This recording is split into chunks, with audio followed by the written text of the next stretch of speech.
Hi guys, welcome back to Lights Camera Reactions.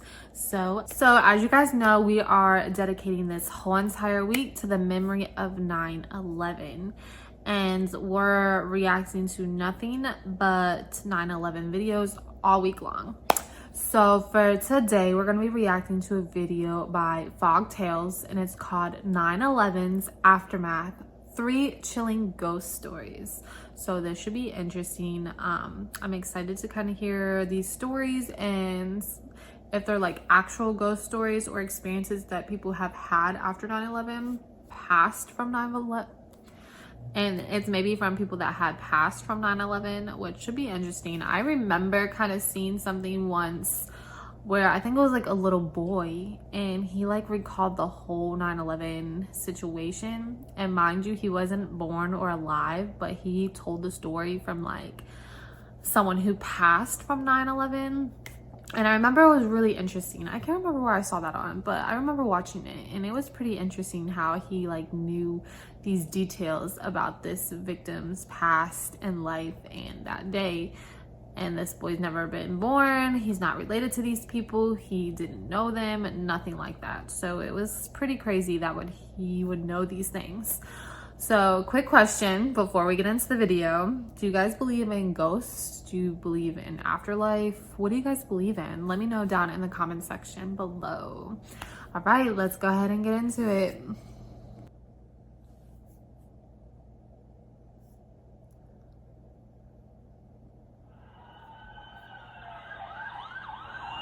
The streets pulse with energy. People rush past one another, chasing time like it owes them something. Taxis scream down the avenues, horns blaring, voices rising, neon signs glowing even at dawn. Skyscrapers slice through the clouds. Everything feels alive, fast, chaotic, unstoppable. No one expected the unthinkable to strike the heart of this city. No one imagined it would become ground zero. On the morning of September 11th, 2001, at 8:46 a.m., American Airlines Flight 11 slammed into the North Tower of the World Trade Center. Smoke and fire poured out of the building, but the city still clung to hope that it was a terrible accident, until, just 17 minutes later, at 9:03 a.m., United Airlines Flight 175 struck the South Tower. That was the moment the world changed. New York and the hearts of everyone in it stopped. In total, 2,753 people lost their lives in the Twin Towers that day. Office workers, firefighters, mothers, sons. Some trapped above the flames, some falling, some running back in to save strangers. While the World Trade Center bore the brunt of the attacks, another horrific event unfolded that morning when American Airlines Flight 77 crashed into the Pentagon in Arlington, Virginia, killing 184 people. But the nightmare didn't end there. 40 miles away, in the quiet fields of Shanksville, Pennsylvania, another tragedy was unfolding. At 10:03 a.m., United Airlines Flight 93 crashed after passengers fought back against the hijackers. Every single one of the 40 people on board died, but their courage likely saved countless lives. Combined, 2,977 souls perished that day. Wow, in the that's aftermath, so sad. I can't Ground believe Zero that many stood people in passed silence. away. Rubble. Ash. I'm actually surprised that the number wasn't higher than that. I assumed that it was higher than that. I literally assumed that it was like in 4,000, 5,000 people, just based on, everybody in the planes and multiple locations, and then people on the streets and in the buildings, and firefighters, paramedics, anybody that was in the location. I literally thought it was a lot more. I mean, regardless, that's a lot of people, and that's very devastating. The air heavy with grief. But New York didn't stay silent for long. From the ashes, a tribute was born. 2 massive reflecting pools, That's beautiful. each nearly an acre wide, now fill the footprints of the fallen towers. Around the edges, the names of every victim are etched into bronze. Wow. Touched by tears, lit by candles, whispered to by loved beautiful. ones. Hopefully One I can World visit Trade that one Center, day. a towering glass monument, now rises beside them. a symbol of resilience and defiance stretching into the sky. In Arlington, the National 9/11 Pentagon Memorial features 184 illuminated memorial units, each bearing a victim's name and representing their age at the time of the attack. In Shanksville, the Flight 93 National Memorial marks the exact place where heroes fell, a simple, solemn reminder that, even in chaos, bravery can bloom. For most, 9/11 remains a scar, etched deep into the soul of a nation. But for some, for those left behind, for the hearts that never healed, it became something more. A doorway to the unknown, a whisper in the dark, a sense that maybe not everyone who died that day. This is about to get interesting. We're about to get into the ghost stories. Truly left. And that's where the stories begin, focusing particularly on the echoes that linger around the World Trade Center.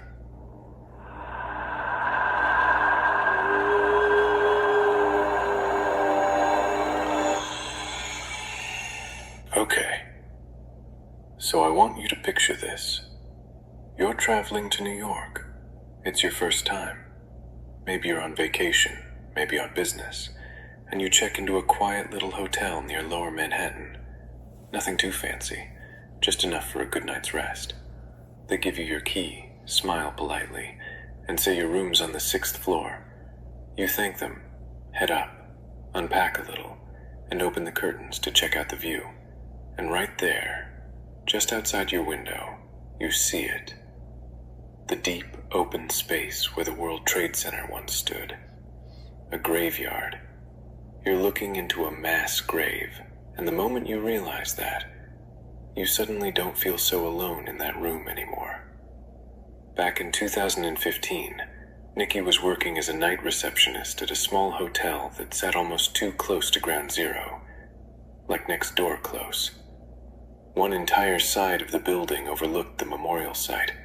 You could literally stand at your window and stare down into the footprints of where the Twin Towers once stood. That would be When kind their of guests weird. checking in at the hotel, the staffs would try avoid putting them to the side that faced the chilling sight. Why?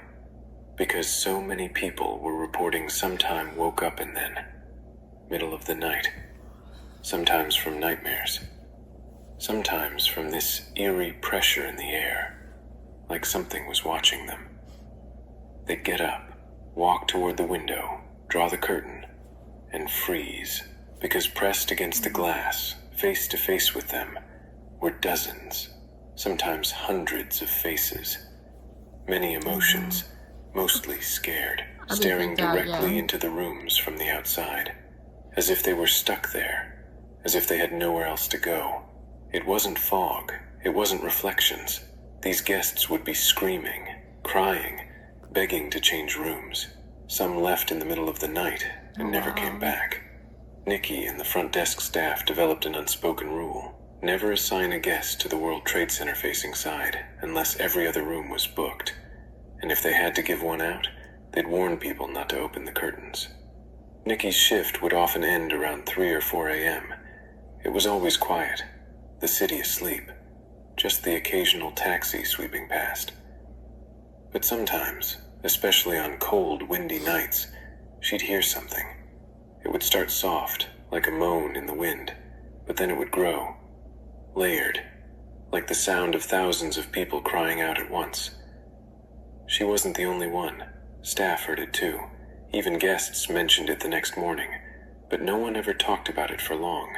They just nodded, shrugged, called it weird wind, and moved on. Because how do you explain a sound like that? The sound of pain that still lingers. Nikki tells herself it had to be the wind, because the alternative is too terrifying. You ever get this feeling? So I like how they kind of just had, I don't know how to say it, or the words just aren't coming to me right now, but I like how they gave us you know, they're putting us in the mood to like imagine all this stuff. Like, not so much footage, you know, we're sitting here and they're putting this in our head to like, so we can mentally see it. I kind of like that. But anyways, what do you guys think about that? Like, do you think would you be scared? Like, would you be able to sleep in that room or in those rooms on that side of the building? I don't know if I would be. Like, I don't know. Even with the curtains closed, just knowing, I think I'd be a little freaked out. But I do know there's like, you know, your ghost hunters or your people who like scary stuff like that would probably just go to that hotel just so they could try to experience that. That's pretty crazy though. Like, sometimes I believe in the afterlife. I believe in spirits getting trapped on earth. So I do believe that this is probably a thing, that these people are trapped here because their stories weren't ready to quite end yet, and they weren't ready to end their stories, you know? So maybe they had a lot of, I'm assuming with that many people, there was a lot of lives that had, what's it called? Unresolved situations in their lives. So I think that's why people get stuck here. I don't know. What do you think? Let me know down in the comments. Like someone's watching you, but when you turn around, there's just nothing.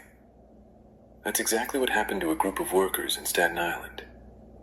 Sifting through debris at Fresh Kills landfill after 9/11. They weren't poking around just scraps. They were standing among the remnants of thousands of lives lost. And one of them glimpsed something surreal. A vast, desolate stretch of land on Staten Island, miles away from Ground Zero physically, but never far emotionally. Day after day, glass, personal belongings, and men and women, hardened by first response, painstakingly search through it all. It's midday, the sun already casting long, dusty shadows.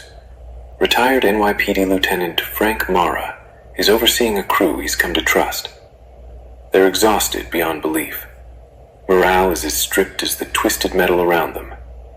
Silence hangs heavy, broken only by the hum of machinery and the dull scrape of shovels. Frank spots something, barely a movement, about 50 yards away. Squinting, he realizes it's a woman in white. At first glance, she could be another worker carrying a tray of sandwiches, offering a respite to these men amid the wreckage. But as Frank approaches, she just vanishes. He freezes. That feeling, like ice down the spine. It's not just the heat or the fatigue. It's her presence. She wasn't carrying a lunch tray for the workers. She was the lunch tray. She was the one who no longer belonged to this world. She was dressed like a World War II Red Cross nurse. White dress, crisp cap, calm composure. Ethereal, but painfully real. Not a shimmer, not a mirage. She just wasn't there anymore. Frank mentions it to a few trusted officers. They brush it off. Stress, Mara. But then more sightings happen. Shadows flicker. Massive black shapes drift behind piles of debris. But what chills Frank to the bone is the ghost nurse, always there, offering food, offering compassion. Frank digs deeper. A psychic medium suggests this is a soul collector, a spirit tasked not with fear, but with guiding lost souls toward the afterlife. It's a chilling thought. It is. There are still human fragments buried in that landfill. Remains of so many whose bodies never left the rubble of Ground Zero. Over 1,600 were identified, yes, but another estimated 1,000 were never recovered. That means there are ghosts there. Not angry, not vengeful, just lingering. In shock, hungry for closure. And Our Lady in White? Maybe she's serving one last kindness. Sandwiches, coffee, a quiet reminder that someone still cares. That's Years have passed interesting. since 9/11. Lisa, now a single mother, had lost her husband in the tragedy. She was raising their 4-year-old daughter, JC, on her own. You know, I couldn't imagine, being a police officer, a firefighter, or a paramedic, a first responder in general, or even just a civilian digging through all of that, trying to find people and save them and recover their bodies. I just couldn't imagine. I'm getting teary-eyed even thinking about it. I know that was heartbreaking, and I know that had to affect all of those people, just seeing that and knowing that you couldn't save them and you couldn't help them, and just knowing when you were finished that there was so many other people that were in there still that you couldn't find because of the situation. So it's just super, super sad, just to even think about that. I can't even imagine. And what do you guys think about the nurse? Do you think that she was in the situation? Obviously they're saying she had an old-time nurse outfit on, or so I don't know if she was a part of it, a lost soul, or if the psychic was right and she was guiding spirits to the afterlife. What do you think? Do you think that it's like that? I don't know. It's pretty interesting. Let me know what you think. One quiet autumn evening, when things should have been winding down, Lisa overheard JC talking to someone. At first, she assumed it was the TV, or maybe her dolls, but she was completely wrong. Curious, she asked, "Who are you talking to, JC?" Without a moment's hesitation, JC answered, "My dad. I'm talking to Daddy. I can see him." Her voice was filled with innocent certainty. Lisa's heart froze. Maybe it was just a child's imagination. Maybe JC missed her dad so much she'd created a fantasy to comfort herself. Lisa tried to brush it off. But then, it kept happening. The conversations continued. JC would sit by the wall, talking, laughing, like someone was really there. Lisa needed answers. She needed proof. So one day she pulled out old photographs of her husband and his co-workers, all men who had died in the attack, many of whom JC had never even met. And JC, she could name them, one by one, without hesitation. "Those are his buddies," she said sweetly. "Those are the boys." Then she added, "Daddy tells me knock-knock jokes." And she began to recite them, jokes her father used to tell, ones Lisa had long forgotten. Lisa didn't know what to say. Part of her was stunned, but another part, deep inside, was jealous. Her daughter could still see him, talk to him. And all Lisa wanted was just one more moment with the love of her life. But that wasn't the end. There was Bonnie, another widow, mourning her husband Eamon. He'd been a respected trader at the World Trade Center, a man known not just for his brilliance, but for his instincts. Weeks before September 11th, on a relaxing weekend barbecue with his family, he shared his concern with his brother that something dark was approaching, the possibility of the World Trade Center being hit again. That's not typical barbecue talk. He was debating whether he should take people to the roof this time or try to bring them down the stairs. And days after that, he mentioned it to Bonnie while she was cooking, saying, "You'd better become more of a disciplinarian with the children, because when I'm gone, it's going to be tough." The words rang with ominous finality. It was clear he suspected he didn't have much time left, or that he had some kind of premonition. Then the morning of September 11th came. Eamon awoke, dizzy and swaying from a vertigo attack, something his body had overcome for years, but that suddenly returned sharply that morning. Maybe it was a sign telling him he shouldn't go to work that day, but he went anyway, and he never came back. He died in the collapse. And for Bonnie, her world collapsed too. It took her years to work through the grief of losing the love of her life. But looking at the bright side, her husband had a chance to show just how much he cared for her and the kids.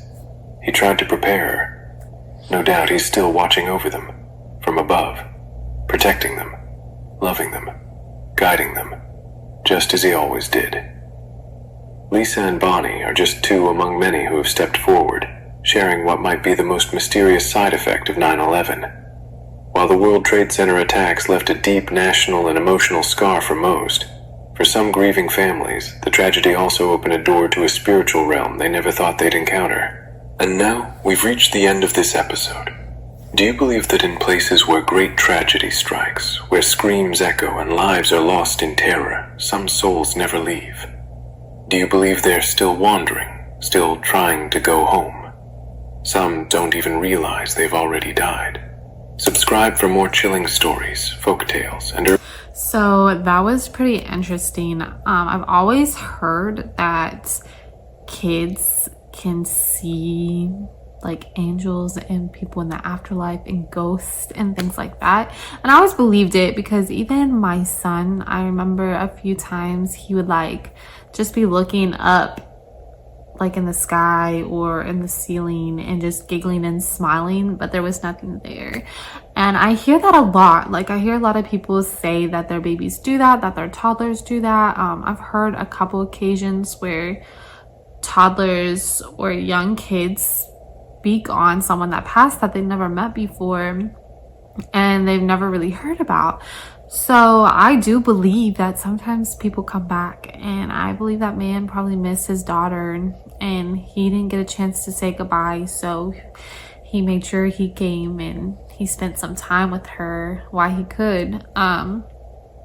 I think it's also very interesting that there was a man that said that he had pretty much a feeling that this was gonna happen, and he spoke on it, and that day he got sick, and then it did happen. I mean, he went still. I do feel like his body was probably telling him not to go, and his gut was telling him that there was something wrong and he should stay home. And I think a lot of times we should listen to that more often, because I don't know how many times I hear stories of people say they had this feeling or they almost knew that something bad was going to happen that day. You've also hear people sometimes make statements like it's their last day on earth, even though they don't know that, and then it is. So sometimes I feel like we need to trust our guts and our intuition, because I feel like it's there for a reason, and it's telling us like, don't do this or don't go there or stay home today. And I feel like if you feel like that and you have this strong feeling, that you should just listen and do it. But I don't know, this was a very interesting video. I really liked this one. Once again, this is called 9/11's Aftermath, 3 Chilling Ghost Stories, and this is by Fog Tales. And it looks like Fog Tales actually have a lot of like ghost stories, so maybe I'll check out some of these during Halloween. Let me know if you guys would be interested in watching more of these.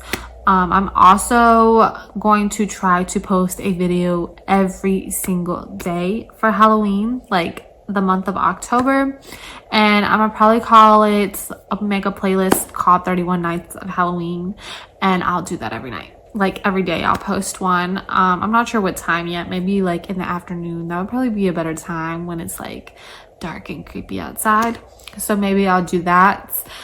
But with that being said, let me know if you have any suggestions for that. You can leave links down below of videos you would like me to watch for Halloween, and I'll go ahead and start working on it, like recording, watching them, editing, and getting them pre-posted. Because like I said, I want to drop a video every single day of October, and I'm gonna be working hard on that. So I might not post as much for September, probably very sporadic, because I'll probably be working really hard on a scary Halloween for you guys. And with that being said, make sure you like, subscribe, and hit that notification bell, and I will see you guys later. Thank you guys so much for watching, and